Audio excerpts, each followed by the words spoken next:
120 and then you put the car into second gear, all you're gonna hear is the engine screaming, saying, ain't no way, we are not surviving this.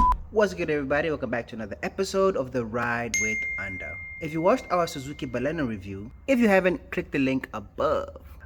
We have been receiving questions as to what the 2 and L means on an automatic gearbox. Well, let's break it down.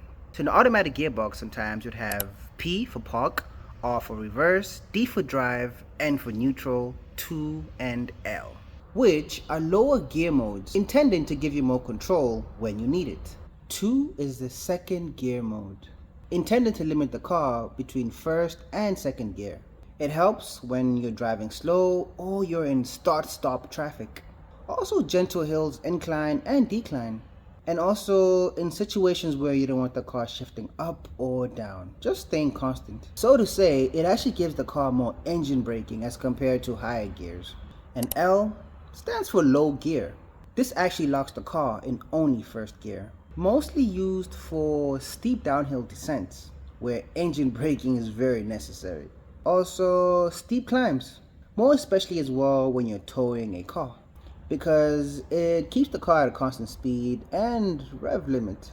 And for those who have off-roading vehicles, you will know you would definitely need L for slippery or sandy surfaces, where you don't want a lot of power to the wheels, but you just want them to rotate slowly so you can get out of whatever situation that you're in. So basically, it keeps the revs higher and prevents upshifts. And then when you put it on D, that's for everyday driving. You don't really have to do much. So now question is, when the car's already moving, can you shift into 2 or L? Well, you actually can if you're not going at high speeds. But you don't expect to be on a highway going 120 and then you put the car into second gear, all you're gonna hear is the engine screaming, saying, ain't no way, we are not surviving this. But usually, the gearbox will protect itself if you're in the right speed. But anyways, that's it for today. I hope you guys learned something new, and leave us a comment below and let us know which other topics you'd like for us to cover. Ride safe, Mzansi.